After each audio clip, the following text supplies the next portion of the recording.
ராமாயண போருக்கு காரணம் என்னன்னு தெரியுமா? ஒரு பெண்ணின் பேராசையும் ஒரு ஆணின் அதீத கோவம் தாங்க. வாங்க பார்க்கலாம். வனவாச நேரத்துல ராமர், லக்ஷ்மணன், சீதை பஞ்சவதி என்கிற காட்டுக்குள்ள வசிச்சு வந்தாங்க. ஒரு நாள் சூர்பனகை என்கிற ராட்சசி அந்த காட்டு வழியா வந்தப்ப ராமரை பார்க்கறாங்க.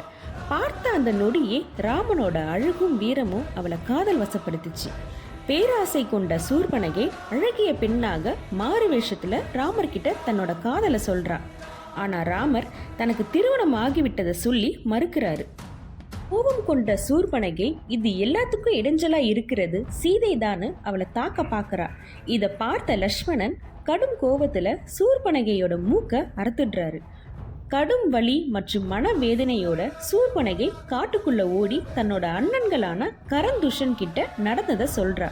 இதுவே ராவணன் சீதையை கவர்ந்து செல்வதற்கு பின் ராமாயண பெரும் போருக்கு வித்திட்டது.